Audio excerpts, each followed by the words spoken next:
It's the Hardcore Marketing Show. I'm Casey Cheshire, your host of this epic journey. And today's show sponsored by Cheshire Impact on a mission to help you maximize your use of marketing automation and CRM, CheshireImpact.com. Bam. Now, today's guest is a superstar. He's been traveling the country, 20 cities, 10 days. We all have lost track. He is the founder and CEO of Skyword. Who are they? Really cool. We're going to talk about them. Leader in content marketing. It's a platform. It's also a services provider. We'll get into that. There's more. He's the author of Storynomics, book that's out. What about this book? New York Times said, you must read this. They literally said that. Finally, serial entrepreneur, scuba diver, hiker, all-around marketing, badass, Tom Gerace. How are you, sir? Wow, Casey, thank you. Even I want to meet me now. That was great. Yes. I appreciate it. Thank you for meet yourself, man. There we go. Yeah, that's fantastic. So, I wanna remind everyone the theme, and it's perfect that you're here for this. The theme, we have this roadmap for maximizing marketing automation called the Success Index, and it's all about getting to know your buyer first and doing the steps you need to do to prepare, so you're not just paying for some expensive tool and just blasting emails to people, and it's just ruining their day, and you're not getting any of the results you wanted. So we have this roadmap, and we're at the point now where we're talking about content marketing, content strategy. Sometimes people don't even have the content. And so I wanted to bring you in here, give everyone literally the best information possible. And we love starting out by smashing myths.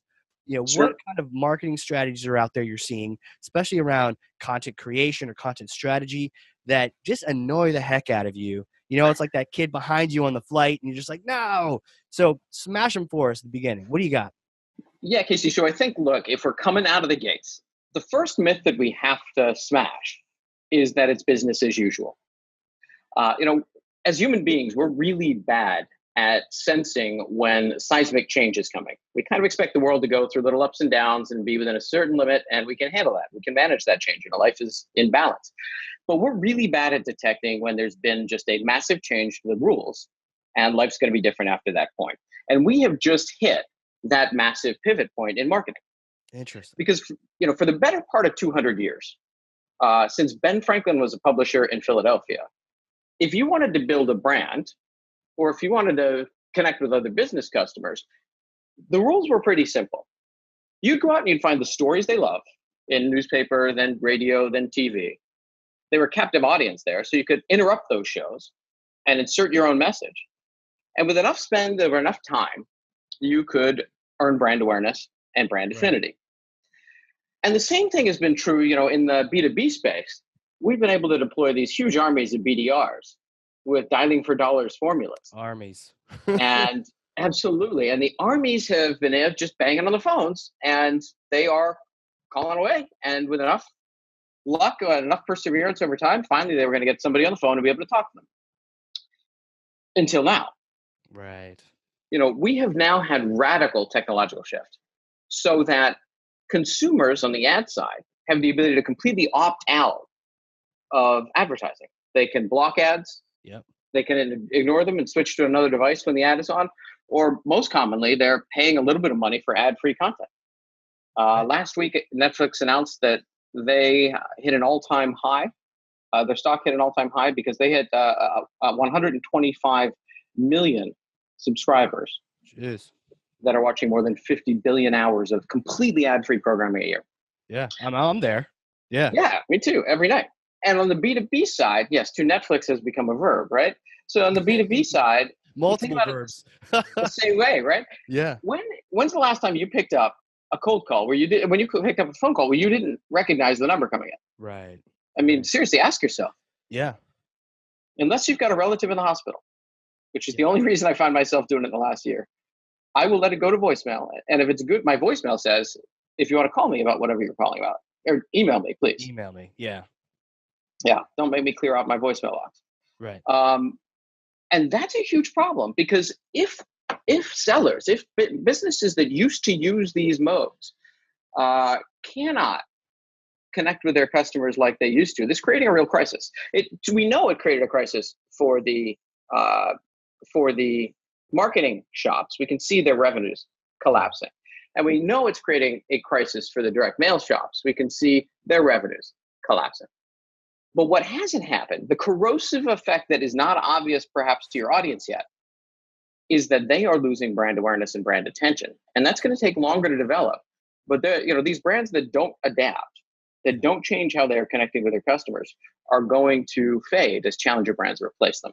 So the first mythbuster is what worked 5 years ago will work today.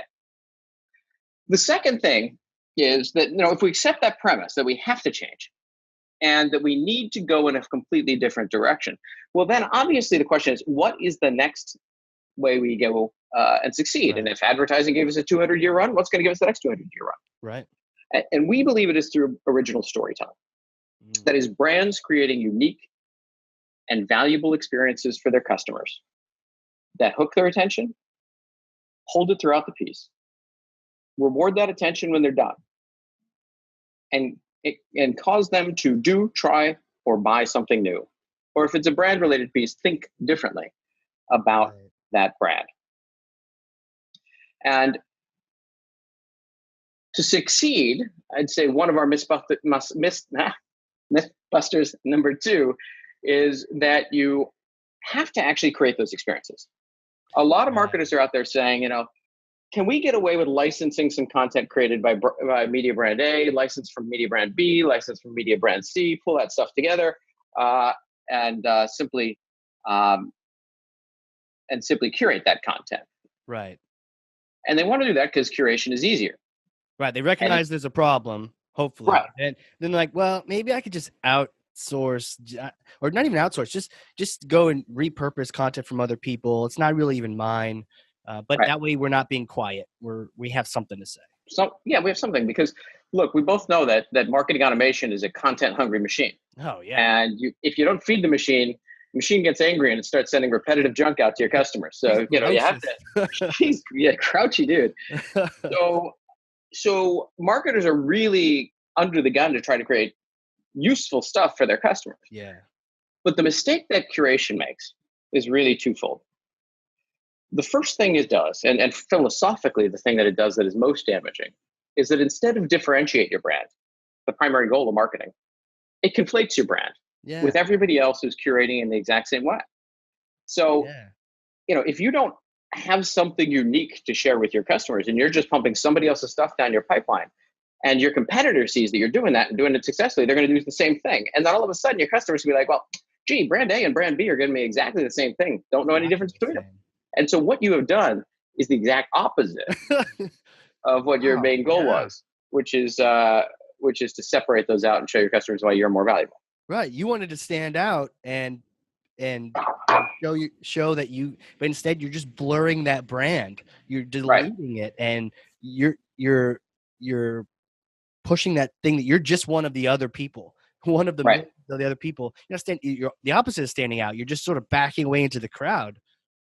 Exactly. That's not what people want, and I think they don't realize this is what they're doing when they just go curate crazy. Definitely not. And they also when they're going with these big curation plans, don't recognize that they're training their customer to then ignore them, because people aren't stupid, right? If you get an email with the same kind of link from Axios, link from NextWeb, link from whatever the things that are being curated for you, pretty darn soon you're going to go read Axios and say, what am I missing over there? And you're going to go read the next source. Fine. Then they're opting out of your email and they're going to the sources that they liked, and they really appreciate the introduction as they're forgetting about you. The intro. But it turns out you have to do the hard work of creating an original experience that is worthy of your audience in a sustained way if you want to win in the space. There is no shortcut. So then when you sit down and you say, how do you do that? Right. So if you're a CMO, how do you change that? For many folks, that's a daunting task. Yeah. Because look, the CMO has been an iterator for years. She has been in the role of just tuning the ad campaign. So go out and find another place to place them. Go out and change the messaging just a bit. make it an overlay and not a whatever it happens to be. And look at those numbers and figure out how we're getting an extra 1/10 of a point out of our efforts. And at the end of the month, we can feel good because we increased our ad performance 0.3%. That's been the role since, the beginning of time when Ben Franklin kicked off this model. But not anymore. Huh. Today, the CMO has to be a change agent, inside her organization. She has to go out and say, we're going to get rid of the old method of marketing, which is bragging and promising through ads that our customers had to hear. You can call it features and benefits if you want. We all know it's bragging and promising, right? Right. And recognize that the brand has to strike out and do something different. Right. And here's the interesting thing, right? Over the last 100 years, the other sad fact is, not only can't we reach our customers, but we have trained them to distrust us. Right. And with good reason. Not only to ignore us, but ignore us and distrust us. Sure. And when you get the meeting. So if you're sitting in a meeting and one vendor puts up a slide with it lists a bunch of different features, has the first column be them and their checkboxes for all of them. And then there's the next vendor and they have holes in their list. And there's a third vendor and they have a lot of holes in their list. What do you know about that whole experience? What is your immediate reaction to seeing that vendor's checklist? Well, they made it themselves, so of course they're going to make them look perfect. They gamed the system, yeah. They chose the categories where they went. Right. Okay, so they put that up there to persuade you to take their product, and your immediate reaction is, I distrust you. Right. If they had a couple boxes that weren't checked by themselves, that might have been, some kind of transparency there. But yeah, if it's nothing but 100% daisies and roses, if you come, join us. But if you go with these guys, you're going to hate your life. Yeah. It's not usually that black and white. Yeah. It's life is never that black and white. Right. Life is never that easy. Right. Unfortunately, my co-author, Robert McKee, is a globally recognized storycraft author, story form expert. And Bob points out that a lot of writers lose their audience because in marketing, we're trained to be positive, positive, positive, positive, positive, positive, positive. Yes. I mean, it's pouring rain outside. Marketer's going to walk inside and say, wow, we sure needed this rain for our flowers. Yeah. I mean, that's the marketer's job, to get you the best possible perspective on everything they've been doing. Here's the problem when we get to storytelling. The audience knows that that's not authentic. True. The audience knows that in small ways, like spilling a cup of coffee on your pants in the morning, and in large ways, like a relative getting ill or a company missing a major quarter and having to go through a layoff, things get tough in life. Yeah. And if you're trying to tell them a positive, positive, positive, positive story, they can't relate to it. They can't identify with it. It doesn't feel real or authentic to them. So brands have to, here's another mythbuster. You can just tell all of the good of your company.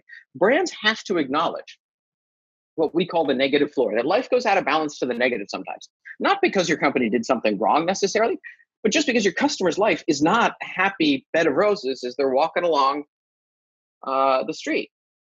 And if we can get out there and say, look, shit happens in life. Yeah. It really does. And we know that. So we're going to have a much better conversation. And you're going to trust me much more if I start off and say there's going to be this problem. So our client at IBM Security does this brilliantly. If you go to securityintelligence.com, right, they will take you to the negative in almost every one of their pieces. And their industry does this powerfully. I mean, petrochemical plants attacked by malware. So great. Now you got my attention, right? Because you start the story with the happy little petrochemical plant manager calmly filling his coffee. Right. When somebody from IT walks up and says, look, this is not a big deal. We found some malware on our desktop computers, but we're going to just clean those up. Protocol says I've got to let you know. We've got the whole air gap with our operating facility, so no network connections over there. We'll be fine. I'll keep you posted.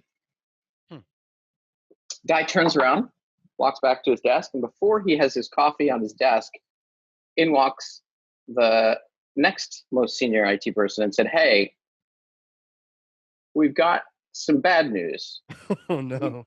We don't know how, but the software hopped the air gap, and it's sitting on our production systems. And luckily, we have, over the last 6 months, worked on ways we can upgrade and clean up the software while the systems are operating. So we don't have to experience entire plant downtime, go through a whole shutdown cycle, which would take, day off, day on, at least. But we're going through that process right now. And obviously, there's some risk associated with that. So we'll keep you posted. We're analyzing that malware, and we'll keep you posted as we learn more about it." And then a minute later, as he's booting up his laptop to start to send a letter to their board of directors executing on the security protocols, in walks the CTO. No. And he says, "We found specific code in this malware that has only one purpose, which is to shut down a machine that exists only in petrochemical plants. We are under specific attack." Right? So what did they do there? What is that story? That is a very typical story form, and we don't have time in our discussion today to go through what that form is. But that form takes life from being in balance to being out of balance, and it usually goes out of balance to the negative. It can go out of balance to the positive. You can win the lottery, and then that anything that happens that's good in your life immediately has negative consequences, right? Sure. It's you win the lottery, all of a sudden every relative and friend come out of the woodwork expecting you to solve their lives, right? So, and life goes out of the balance, and when it does, a few things happen that's interesting. The first thing is that change hooks your audience attention. 100%. So all of a sudden you have the ability to say, "Wow, they want to know what happens." They get curious. It inspires curiosity. The story, or just leaves it at that? They were able to clean the plant and survive in the end. In part, the implication is, IBM doesn't directly state it, but they say because they had implemented standard protocols and had monitoring software that kept this from hopping between multiple machines. Right. So it had learning software that looked for there is new code being spread across the plant, and it locked down the network before the software could spread too far. But the beauty of that is then IBM was cited on the cover of the New York Times above the fold as the original source of this malware, saying there was a petrochemical cyber attack, one of the first actual cyber attacks on an energy facility. And they were covered by the Times, the Journal, everybody, pointing to them as the group that solved this problem. You can't buy that kind of publicity, No, you can't. So getting that story form right, though, requires marketers go to the negative. Yeah. If you didn't go in and say, "Shit went wrong," in a big way. And by the way, you've got to do it multiple times. It was, you could tell if you look at that form I just had, right? So he's going in to get his coffee, and all of a sudden we have a little bit of desktop software problem. Yeah. And then no problem, we're cleaning it up. Right. So this is value change, right? Playing around a value pair of secure, insecure, or secure at risk, right? And so you see that happening throughout this conversation. And then, no problem, it's just the desktops. We got to clean up. And then, oops, it got over to the plant. But no problem, we have protocols for keeping that running. You're seeing that value change. And then when it goes really hard to the negative is, actually, it's code that's specific for us. This wasn't random malware that wandered in. We're under attack. Right. Then we're in the negative. And everybody's heart drops. And you're thinking, what is this poor bastard going to do that's not going to blow up 300 of his friends? Right. And there. Yeah, when you said the CTO was coming in, I'm like, oh no, like this. Yeah. They never come up from the cool dark basement when they. No, they don't. They layer. Like, oh no. So, yeah, that had me hooked to the point where I'm like, what happens, man? Here, I'll fill out your form. Let me know what happens. What a hook. So that it's the form, and it's the fact that you went to the negative on that's that. Right. And that's right. And that part of, that is part of story. There's more than we could go through in an hour. But Bob and I, when we teach our seminar, we go through three major sections. We go through identifying the problem, why people have to change, because we want marketers to have a proper sense of urgency. Right. We don't take blame for this, but when we started off, this seminar series and our research, WPP, the largest media buying house in the world, was at an all-time high, and Netflix was struggling. Today, WPP is off 40%, and Netflix is at an all-time high. 100%, so we've seen this, so we predicted in the book this change that's happening in both business to business and business to consumer marketing. And then we look at what options marketers have. I mean, they can try to use a logical argument to get their customers to work with them. They could try to use an emotional argument. Sex sells for a reason. Right. But frankly, this new generation, the millennials are too tuned into this. They see it. Right. They know they're being played, and they reject it. Totally.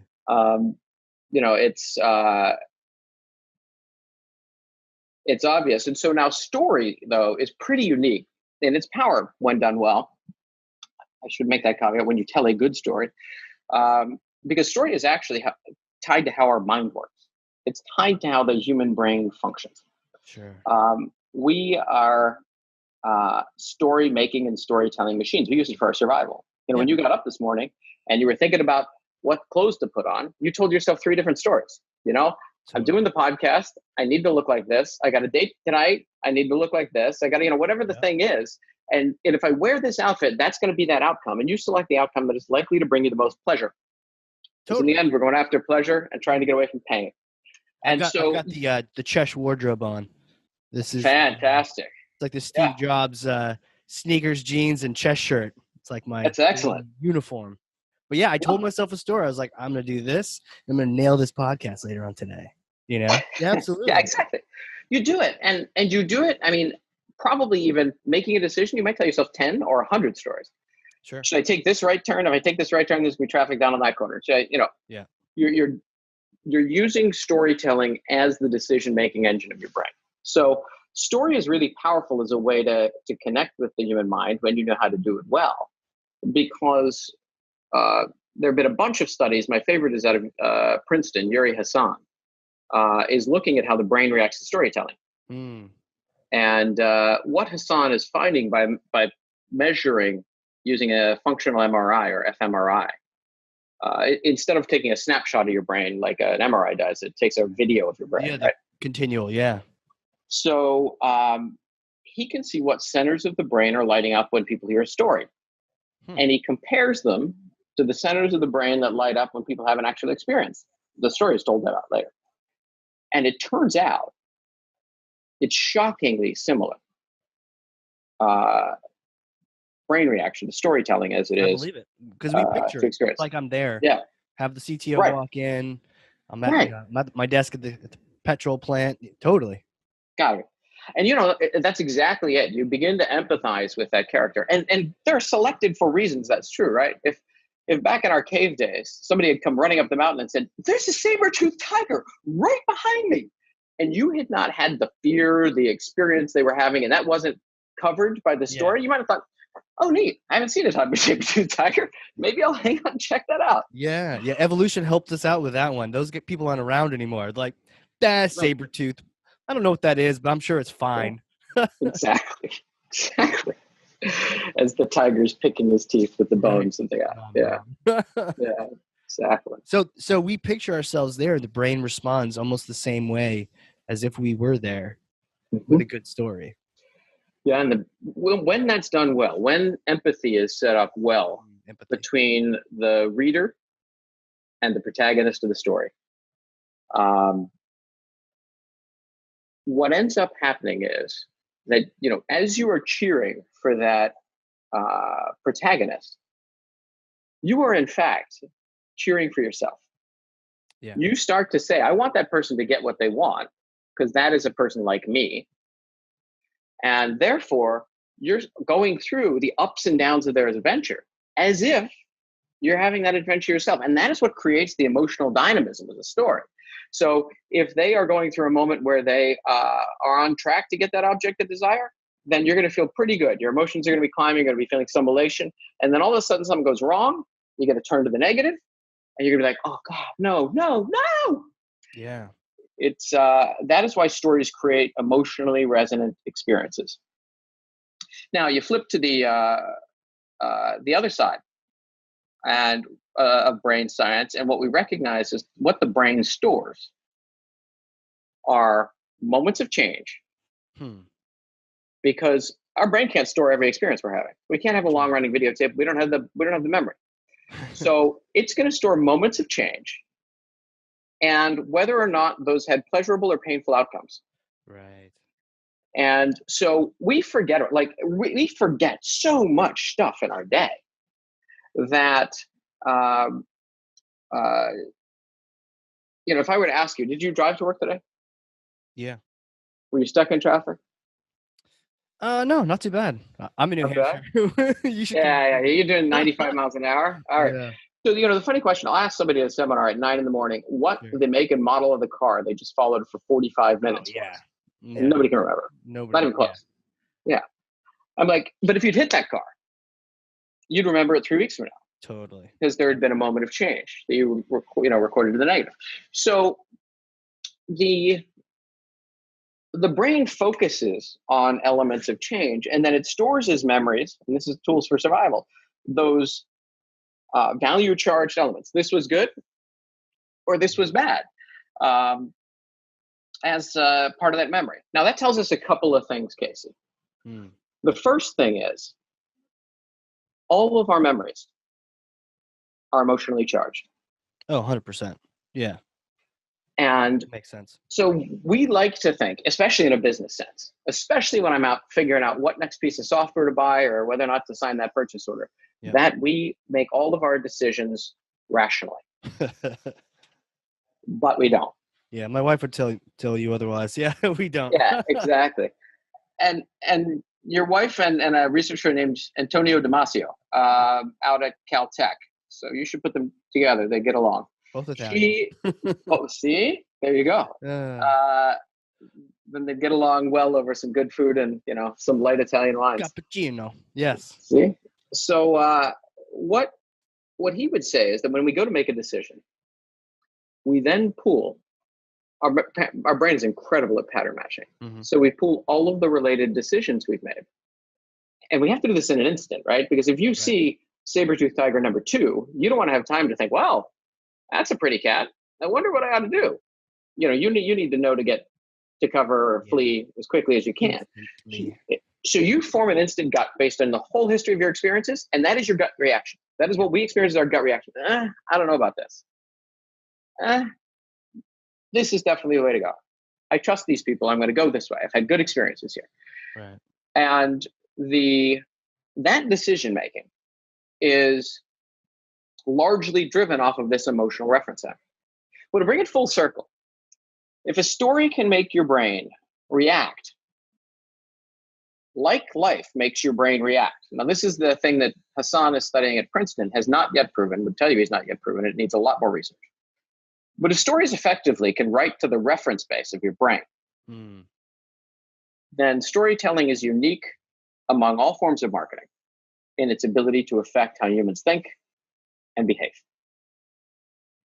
And therefore a tool that we should wield responsibly.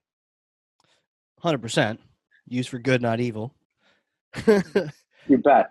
But to your point, that's probably, I'm saying one of the, if not the most powerful tools I could think of in marketing, is to affect people at that level, that emotional level. Well, it really is. And listen, we know when you walk out of a film that really connects with you. Sure. And you've had that experience where, you're exhausted, you're spent after a great film.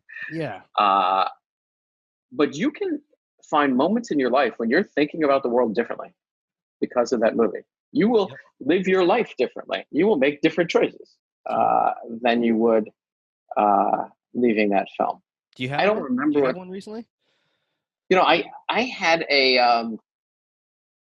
This is personal, but we'll go in. Yeah. Hardcore. Can't remember the name of the film, but it was a film where a guy lost his father and had not had that end of life conversation with him. Right. Hadn't had a chance. And so I went to Pittsburgh and I sat down with my dad, and I used that as the context for talking about it. Sure. And I was, you're scared to death. My dad's 82. You're scared to death to have these conversations with your parents because you don't want to scare them. It's uncomfortable talking about it. You're not sure how it's gonna go. And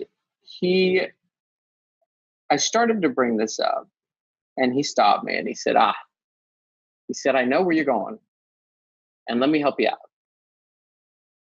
He said, one of the greatest gifts my grandfather, one of the greatest gifts my father ever gave me was before he died, and he died young. He sat me down and he told me I'd been an extraordinary son, that he wouldn't have changed a thing in our relationship, and that his life was much happier for me having been in it. Wow. And then he had that same conversation with me.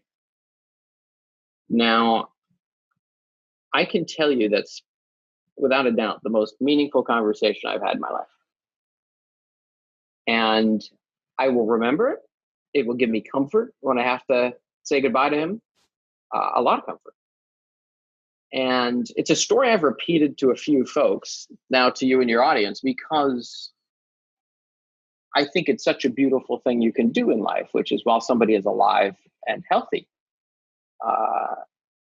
share that importance of the relationship with them. But that is an experience. That is a decision. It is something I'm passing along. It was inspired by a fictional story.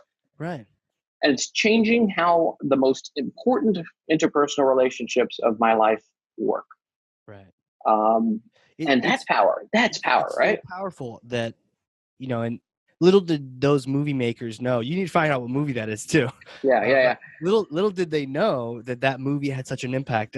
And as you brought that up, I was thinking there's different movies throughout my life at different times that had an impact. Like Air Force One, as cheesy as it is with Harrison Ford. Sure. Around that time, eventually went in the military.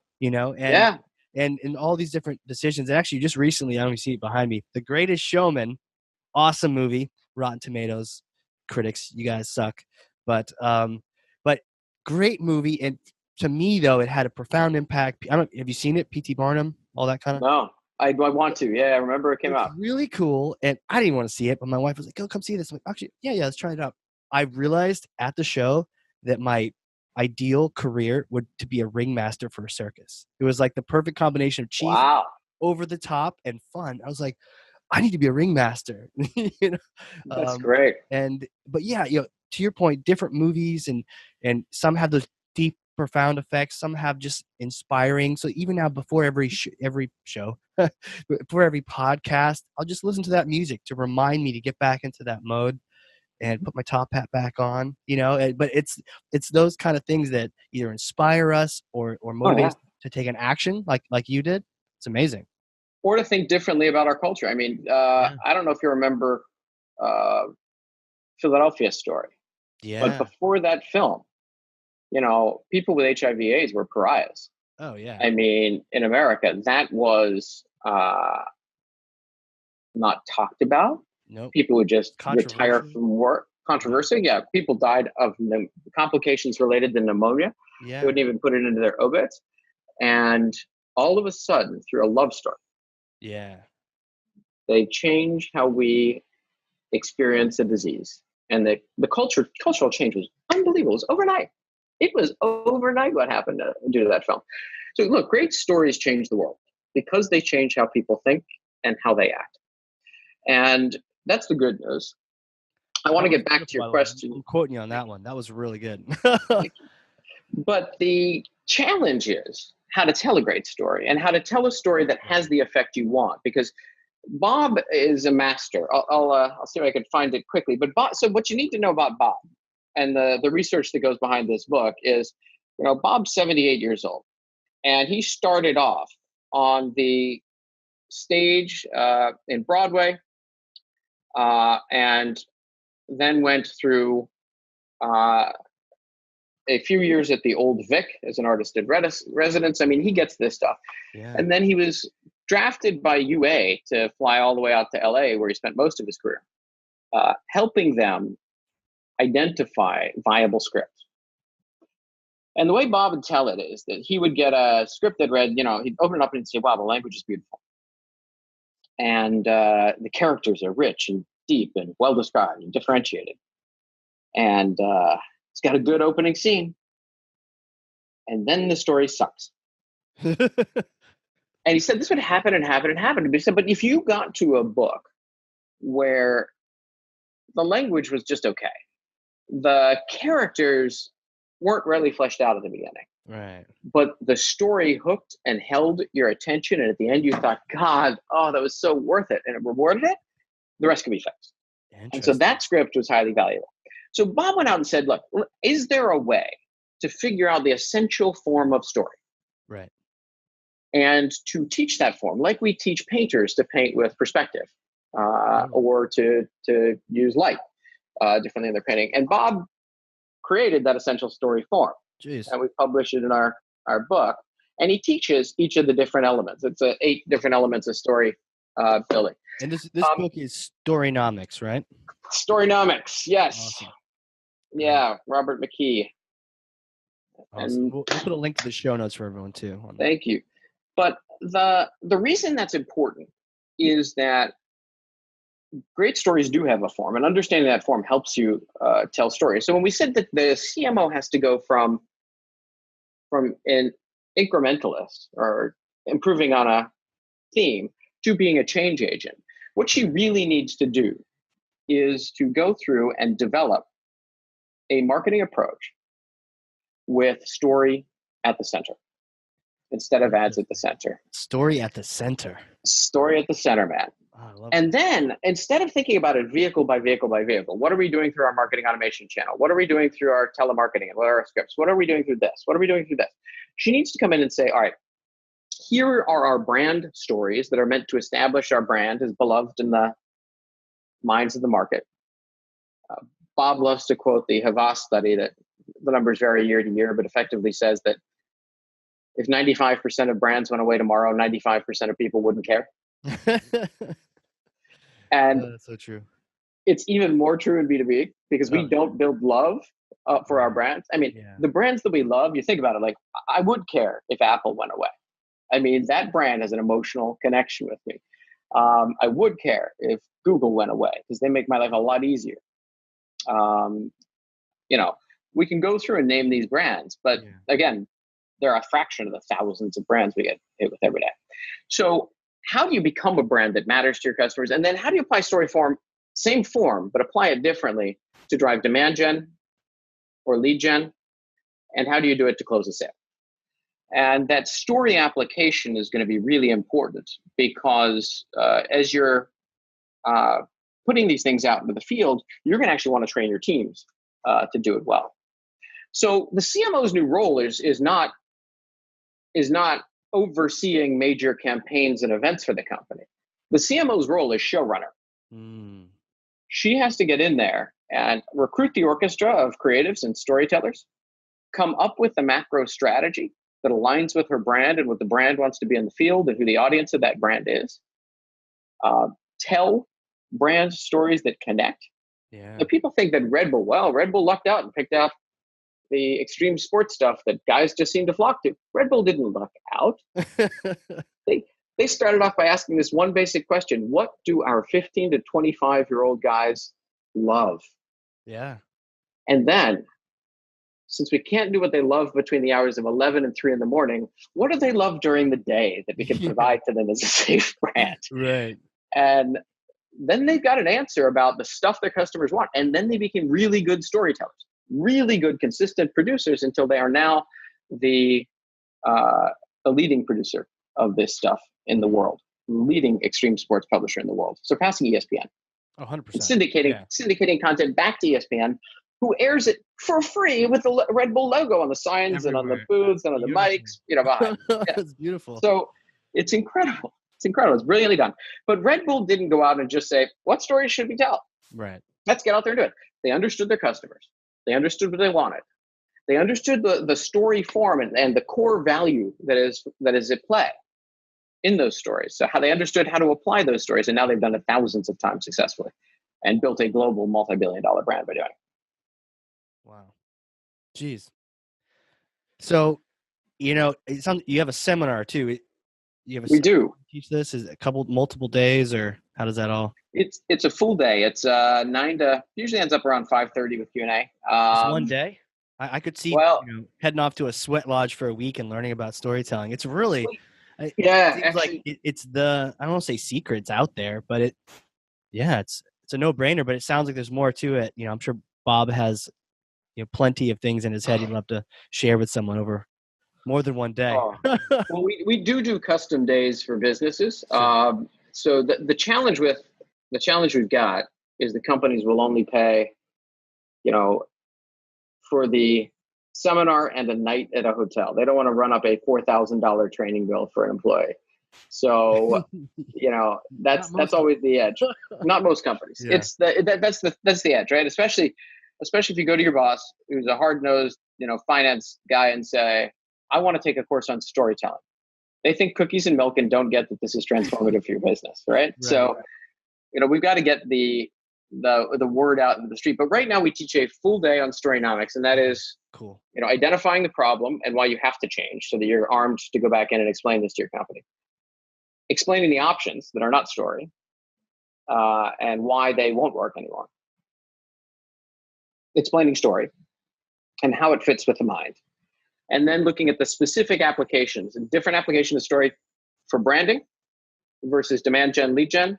Right. And we give examples of both B2C and B2B, and then closing the sale. So we actually teach B2B sales folks to write the email that will hook the attention, and instead of being deleted and marked as spam, deleted with prejudice, if you will.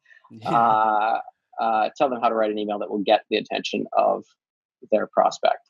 And it takes longer, but it's way more effective. By the way, deleted with prejudice is marking it as spam. 100%. I do it all the time. But when you mentioned that, I wrote that down earlier because lead gen makes sense, brand awareness. But then you also mentioned the last part of it, especially in the B2B sense, closing the deal. Marketing may tell that story, but if they get on the phone with someone, that sales rep needs to tell, if not the same story, their own story. Yes. And I even thinking back to my own, I was a marketer, went sales, and I had a story where I just loved this marketing automation thing, and it worked for me, and I just loved telling it to people. And I may not have known any of the sales techniques or challenger sale yet or any of those things, but I just told people my story, and they're like, "That's cool. Yeah. Help us do that too." I'm like, yeah. Okay. So the whole company sprout up from those kind of storytelling ideas and being a reference for folks.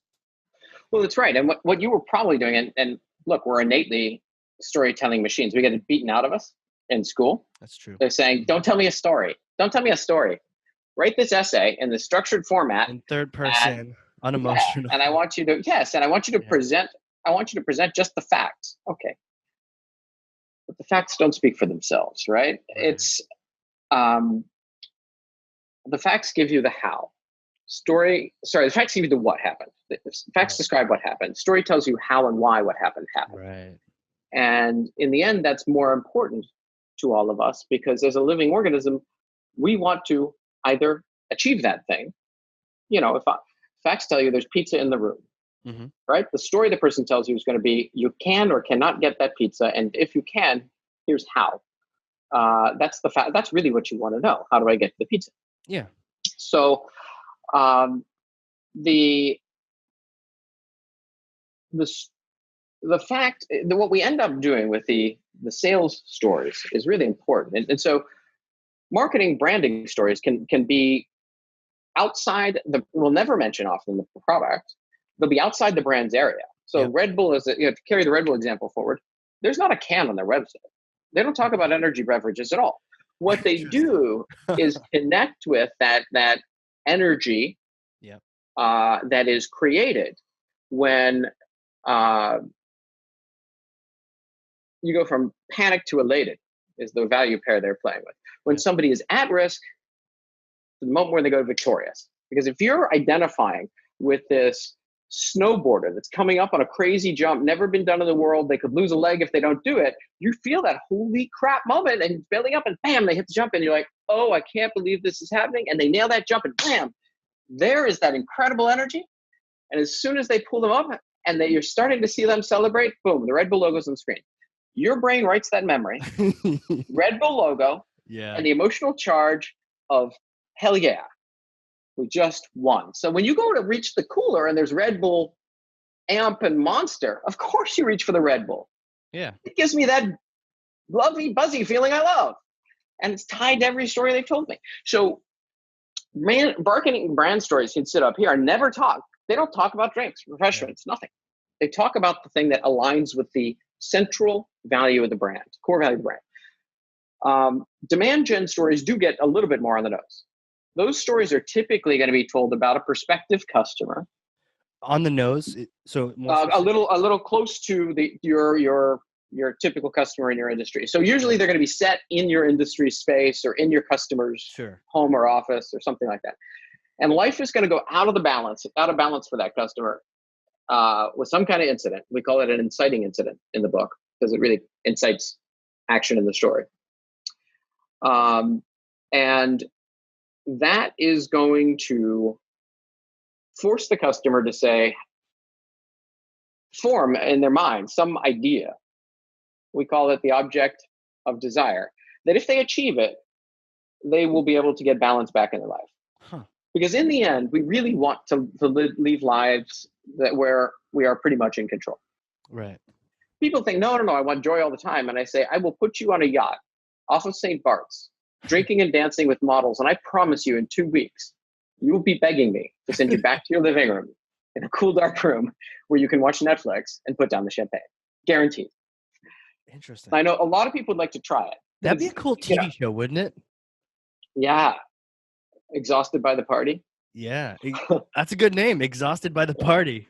Yeah. It's like Naked and Afraid, we'll put you on, you'll be in a deserted tropical island with a person of the opposite sex, and they'll be naked and a lot of champagne. Sign me up. And you're like, mosquitoes.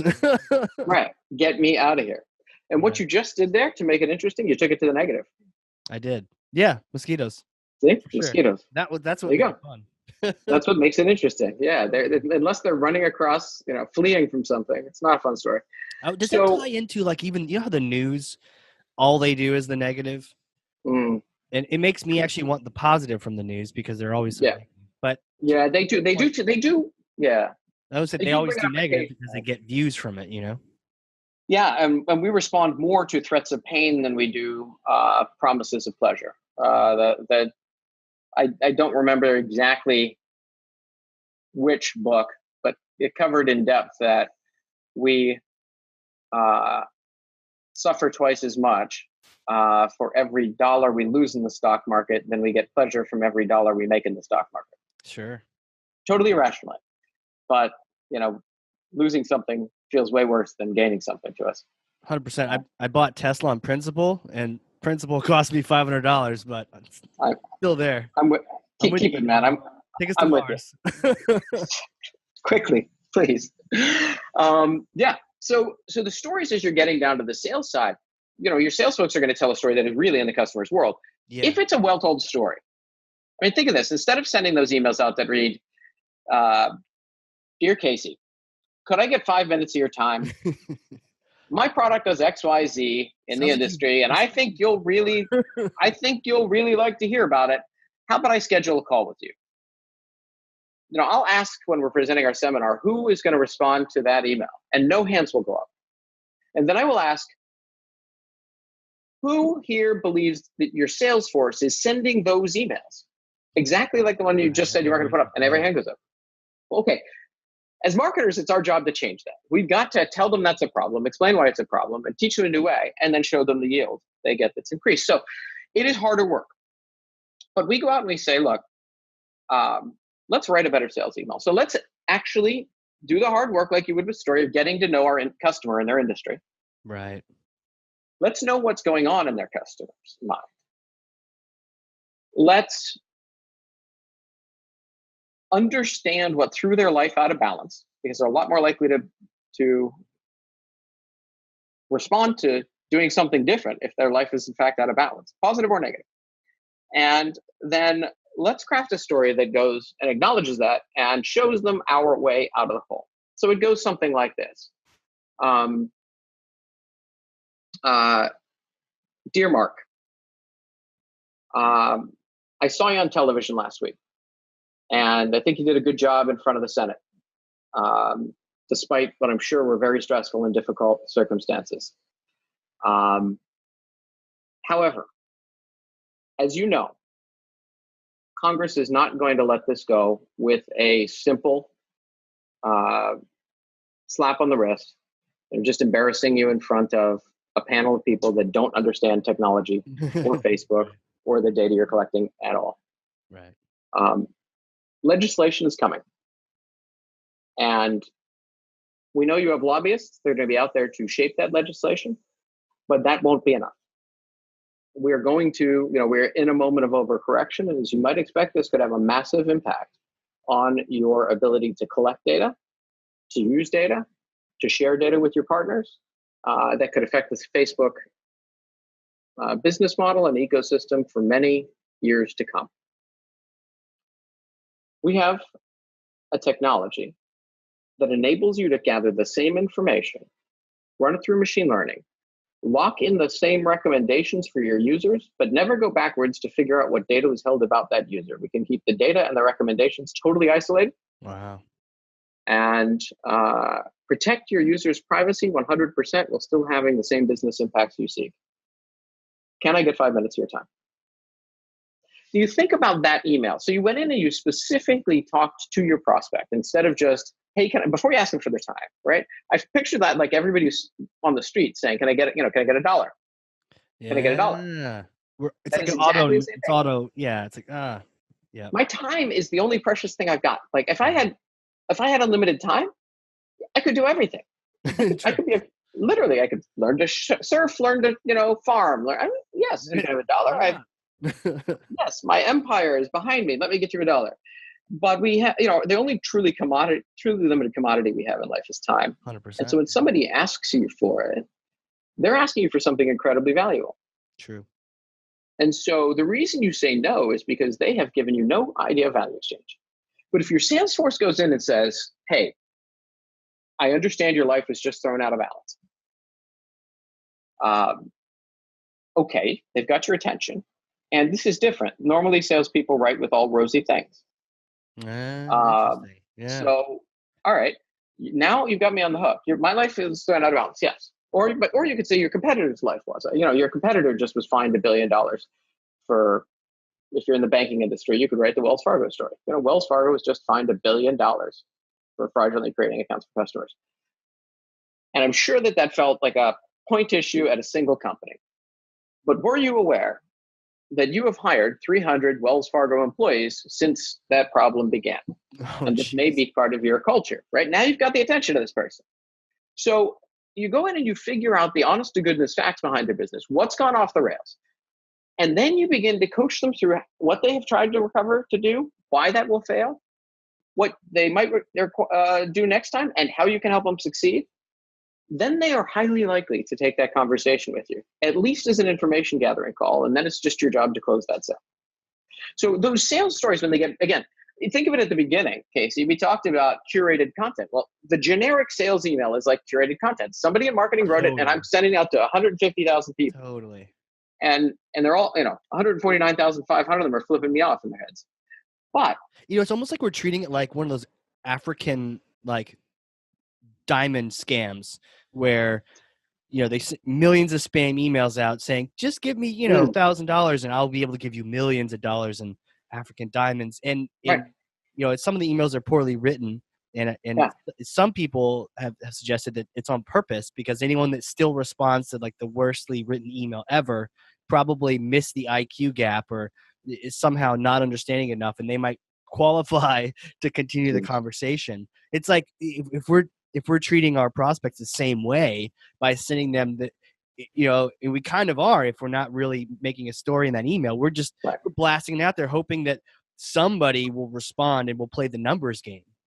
Right. All those other prospects who are real people. Right. And, on the B2C side, when advertising began to drop in efficacy over the last 10 years, you know what they did? They sped up the shows and they stuffed in more ads. Oh. So you had a higher, they did. They literally would shorten by accelerating the show time and cram more minutes of ads in because they needed to maintain their revenue. Well, this is what B2B guys are doing right now. I need to get enough meetings. So I used to send 1,000 emails to get 10 meetings. Now I got to send 10,000 emails to get 10 meetings. Well, now I need a longer lead list. And so the audience is getting increasingly bombarded which is causing people to be like, no, no, no, no. I'm going to really invest in my spam filtering. I'm going to take time to unsubscribe and mark things as spam. And we're now getting better and better weapons to defend against that. Great. So basically they have abused their way out of that business model. Yeah. I'm thinking how dirty that is. I didn't even think about that. Let's just show more ads. Not try to fix the problem. Let's just, the price per ad is lower. Cool. Well, I had another ad block into this 30-minute session. Yes. And then to your point, we're doing that ourselves on the marketing side. Well, right. Let's buy a 10,000, 100,000 person list and just hit more people. Or to your initial point, let's just, have more BDR folks cold call that same. And I once went to a company down south, and they had a floor full of college grads who were dialing for dollars, just slamming the phones, calling a set known institutions in North America, and it never changed. So they just kept blasting them, and the challenge was it quote worked, but it worked by like 1% year over year, which is not really working with people. But their plan was to build a whole nother building. And they actually were next door. They're building a whole nother 3-story building. And the idea was to fill that with that many more of the college students doing that. And thankfully, one of the things we were able to do is show them that this is to your point, business as usual. It's not how we do it. And they were actually able to use half the original floor of callers and some nurturing and some marketing automation, things like that, to actually make things more efficient. So when people were calling, people actually want to talk to you and they're warmed up. But now the challenge is, what do they do with the building now? But it's a good problem to have.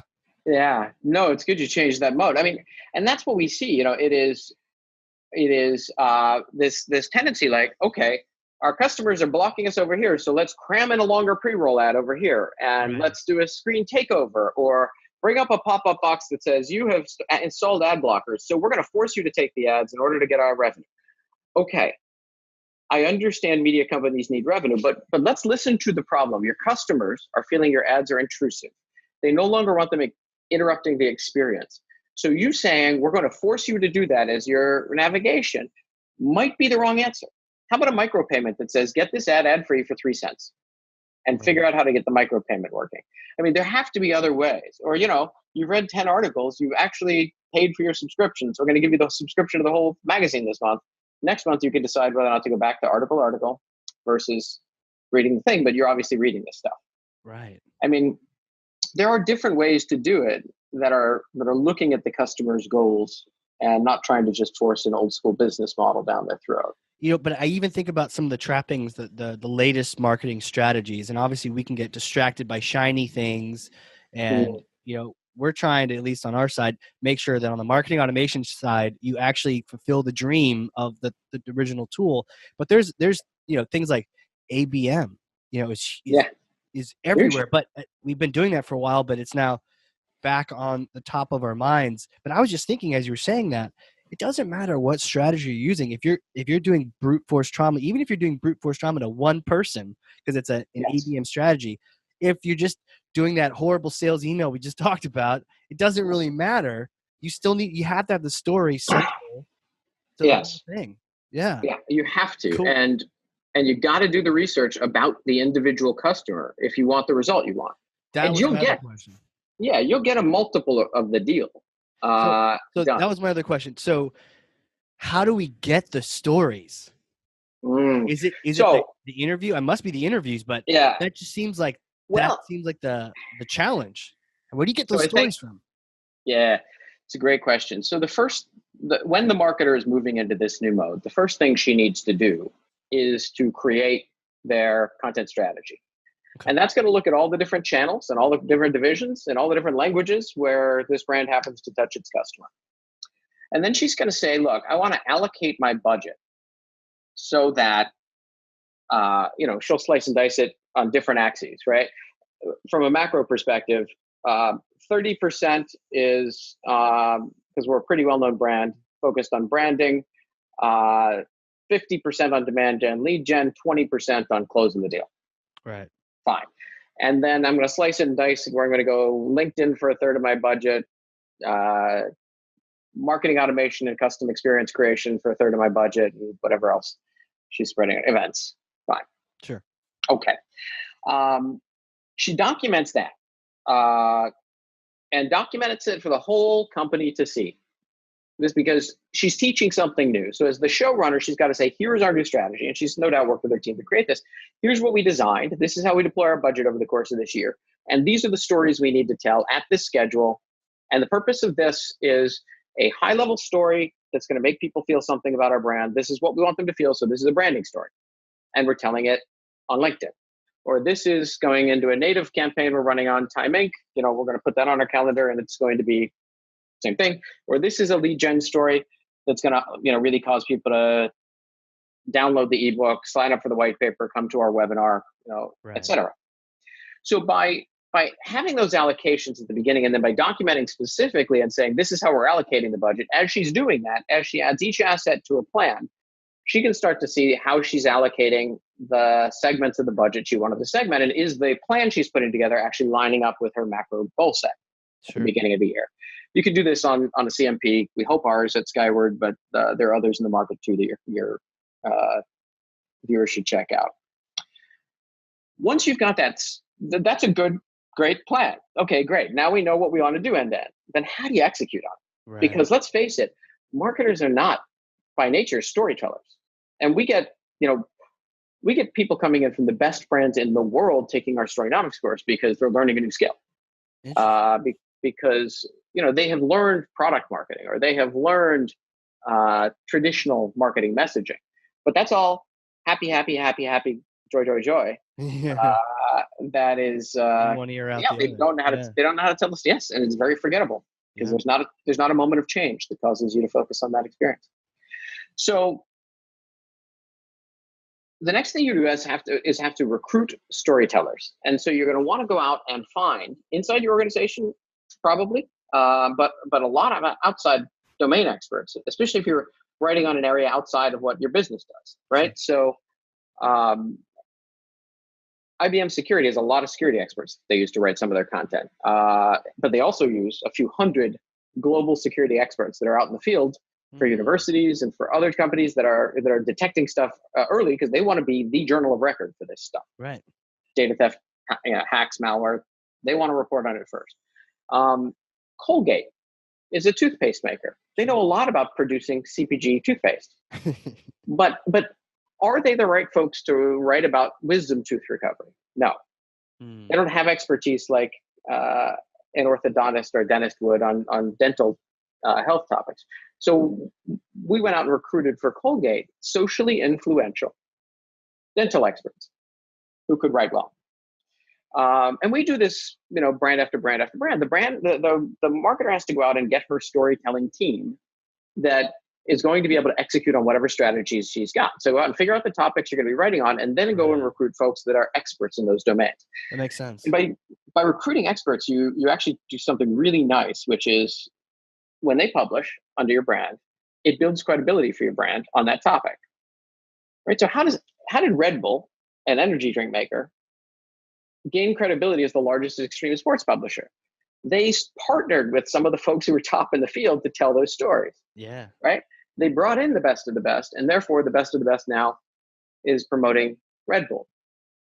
So you anchor high with the quality of the content you're going to be creating. Sure. And you've got enough of these folks that you can deliver those stories. You explain your strategy to them. And in some cases, you go out and you train them on story, because a lot of the domain experts may not understand how to craft something that is really going to connect with an audience. Not every piece of content the brand puts out will be a story or in story form, but it is much more effective when it is. And then finally, you need to operationalize the content creation process. So you need to make sure that assignments are flowing, that your review queue is defined, because if you're in a health or finance, FinServ, any heavily regulated industry, you're going to have an 8, 9, 10 step approval process. Totally. So you don't want to do that with Word docs and emails. I mean, your goal has to be to publish multiple times a week, if not every day, if not multiple times a day, as some of our most successful clients do. So, if you're creating 2 videos a week and 10 articles a week, you've got to have a workflow. You're not emailing those things around and having version control issues and somebody getting stuck and not getting their job done and creating a bottleneck for everybody. Right. So managing that on a CMP is critical. and makes it scalable. And so I can tell you, we produce more than 1 million original assets, and those aren't tweets. Those are articles, slideshows, videos, infographics, ebooks. And this is Skyword, right? Yeah, Skyword has done that on our platform, and it's almost infinitely scalable as long as you've got the talent to create the stuff. Right. But as it's being created, the other tweaks you want to make sure you do, you want to search optimize that content because you want it to be found by as broad a possible audience. Search drives a ton of traffic for our clients, billions of earned impressions a year. And you want to make sure that your creators that are the socially influential experts are sharing it down their channels. So you want to make sure you're pinging them when their article's published and say, hey, here's your article. Would you please share it down all your social channels? We really appreciate that. Yeah. So that's what the marketer needs to do. It is really creating new strategy, recruiting the new team and developing the skill sets for content creation. It is establishing operational processes that are scalable and replicable and manageable so you can optimize them over time. And then it's putting in place, I guess, last systems to measure how it's all working, because you want to tie this out to the success it's generating. Interesting. So in Skyward, just sort of summarize for folks, helps organize that process, but also find the people to execute on that for you. Is that how does that work? Yeah, so some of our clients use this just as a software enabler if they're doing all their storytelling in-house. Yep. We plug into, for example, Marketo or Eloqua, so we can track story consumption all the way through to lead generation. So we can tell when the story was the first touch point or a nurturing touch point. Sure. And not only that, I'll flip it on the head in a minute, but we also, in addition to providing that software, which connects to the marketing automation systems, and lets you publish through your social channels or wherever you're going to connect with your customers, we will also do a full service job. So if the marketer doesn't want to have to oversee content creation, she can just set the macro strategy, and we will recruit and train those creatives, manage the creation of and improvement of their content, and get it to what we think is brand ready, so that she can focus on conducting the rest of the orchestra while we're doing that piece. We're happy to work software only or software plus services. Interesting. That's really cool. It's a good gig. We're very happy right now. Where did you come from? Skyword, Storynomics. This, I mean, obviously you have a passion for the storytelling. Where did all this come from? Take us back. It's funny. We spun this out of my prior company, gather.com, which if you're racing over to look at gather.com, you won't find it there anymore, sadly. So I look at all my career, I've liked disruptive marketing models. My first company that I launched when I was 26 was the first affiliate marketing platform called Skyword. I called Be Free. And Be Free grew up through a public offering, acquired Commission Junction. They kept that name, which really upset me. CJ, huh? No. Yeah. And then we sold to ValueClick. Actually, the CJ acquisition happened just after the sale. We've been courting them for about a year. Huh. And they kept the CJ brand inside ValueClick, which broke my heart. But so they combined the CJ and Be Free platforms, and it became the monster that it is today. Okay. So that was my first run. And I like these economic models that are disruptive. I like these moments of mass change, because I think that's when real economic opportunity exists, both for us and for our customers. And so here we saw the coming collapse of the ad world, that as consumers were empowered to get content over the top or on demand, and they were doing it, and you just watch the consumption habits. And, it's funny. Go and ask a 3-year-old kid to watch a show with ads in it. Watch their reaction to the ads. They think you've taken their story away. They start to cry. We had to grow up. That was the grand bargain we had growing up. You had to watch the ads. That's how you get your TV. Yeah. There wasn't a plan B. But these kids, feel like you're doing something harmful to them when they have to go, I think you changed the channel and they can't see their show anymore. They're very upset. So the world's changed. I think this is an economically disruptive moment. And I think the brands do have to adapt. So what we started to do is say, what's going to be the next thing? So what will work? And I happened to be running a social platform called Gather that I really wanted to become the MySpace for the NPR set, where we'd have great conversations on interesting topics. Yeah. We got run over by the financial collapse and by Facebook sort of simultaneously. It was pretty ugly. But we got up to about 7 or 8 million users who were lunatic, passionate people. Wow, that's what you need. And we need 20. Because that's 20. When the big ad buys come in. Yeah, the big ad buyers come in at 20. So I don't know if that's still the rule. That was the rule then. So we watched as people were having incredibly deep conversations. And we started to work with some of our fledgling brand advertisers, the folks that were experimenting early days. And we would, quote, go and see if we could trigger these conversations. Put up photos of your prettiest Italian table for Gorilla Pasta. And then these members of our group would go out, design an Italian table, photograph it, talk about the elements, how they crafted it. And all of a sudden you've got this long food and crafts discussion happening all under the Gorilla brand. And it was working really well. Not quite at the scale where we needed it to, but then out of the blue, we got a note from an agency that we had worked with. And they said, look, we've got a brand and they want to create these kinds of experiences, but they want to do it on their site, not on your gather.com property. We said, look, we're going through an economic collapse. We've got our developers focused on the project we need them focused on. We're barely getting through the day. Can't really do anything else, but thank you. Calls back. He said, I think you really ought to hear this. I'm like, dude, I don't want to waste your time or mine. Like, we aren't going to be able to do that. It's like the opportunity's knocking and you're like, Yeah. He calls back and he said, it's P&G. It's the Pampers brand. And they're the largest advertising spender in the world. And so I flew down to Cincinnati and it turned out P&G had realized something before most of the world. This is 2009, that human discovery had changed. We now do most of our active discovery through search. If we have a question or a problem or something that we want to understand better, we search for it 150 billion times a month. Totally. And if we have a little extra time, and we aren't sure what we're going to do, we hop on social. We do a lot of our passive discovery through social by following our friends through the stuff they thought was funny or interesting or angry and worth our attention. And these two new forms of discovery, search and social, were changing how people learn and act and interact with brands and think about their relationships with brands. And so they thought that the only way to win in these spaces, because 85% of the time we click away from a search page, it's on content. 90% of the time we click away from a social page, it's on content, was if they began to create the content people want, as opposed to just trying to advertise around other stuff that other people had created. And then that was a light bulb moment for me. I understood where the industry was going. I understood we were probably going to get run over by Facebook. And so we pivoted out of that company into Skyword because we recognized that advertising is a $604 billion a year industry. And it is in a state of collapse. And that $604 billion has to go somewhere.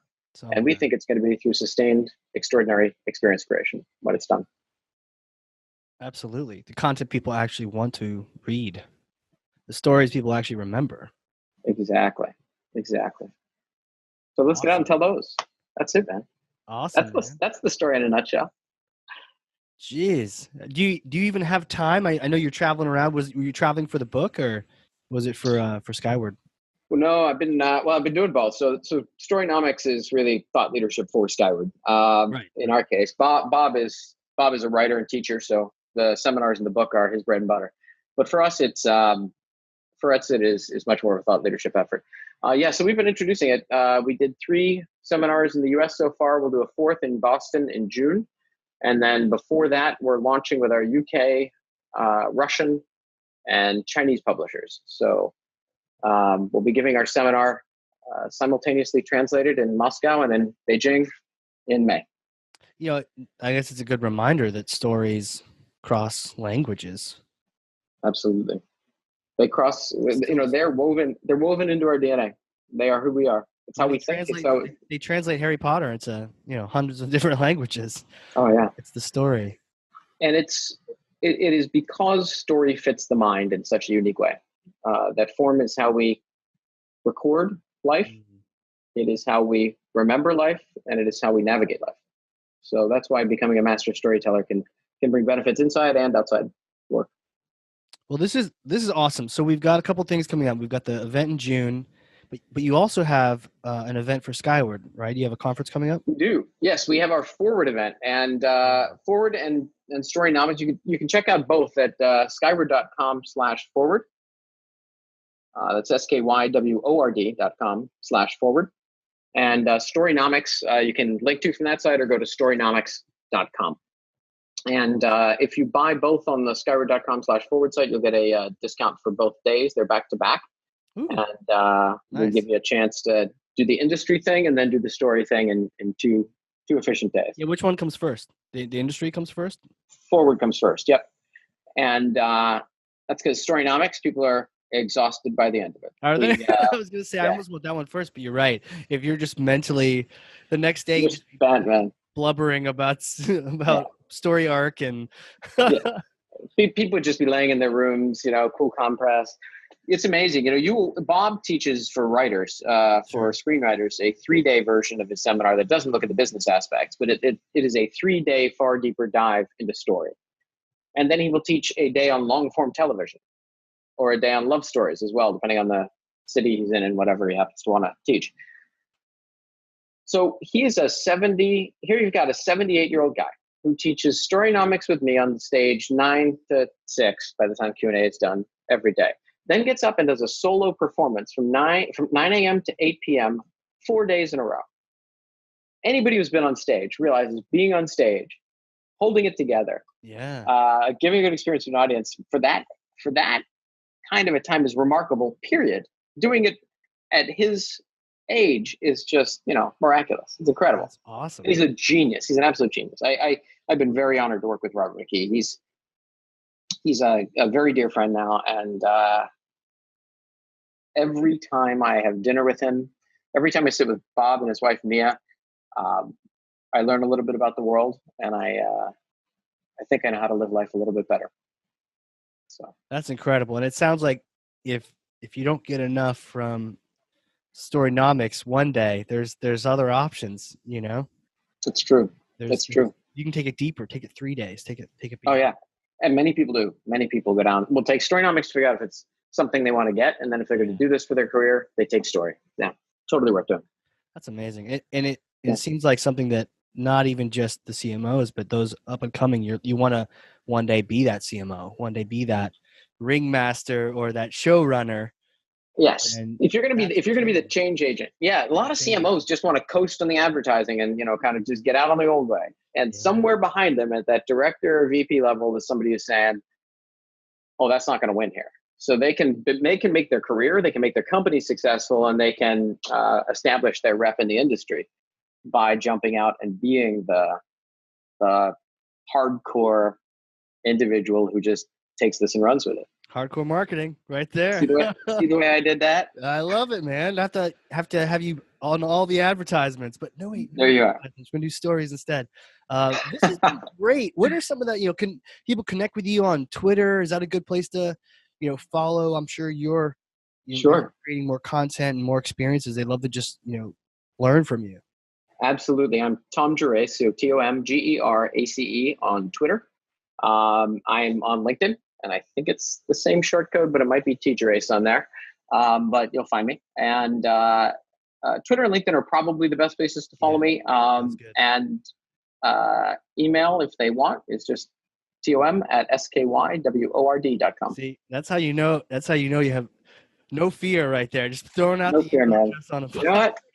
There you go. Awesome. Well, Tom, this has been great. I don't know if you've seen the clock, but literally a whole day has passed us by. Flew by, man. Flew by. It's been a real pleasure. And I can't thank you enough, Casey. This has been really one of the most fun interviews I've had. Thank you. Absolutely. We'll have to have you come back, or I'm going to be signing up. You'll see me at some of these events here, because just story, just that, I just telling that, and it's like marketing with a purpose, Yeah, let me know. I'd love to connect there, and maybe we can connect with Bob for a drink or something after the show if we're Yeah, both that'd in be town for really the same cool. one. That'd be Yeah, really cool. great, man. Well, thanks Sure. again. I appreciate Hey, it. thank you. For everyone Appreciate else out there, if you learned something and if you didn't, shame on you. Open your ears. There's 1,000 things going on here. If you learned something, share this with someone else. Pass that message along. Maybe write a story about it. Share it on LinkedIn. And this has been the Hardcore Marketing Show. We will see you all next time.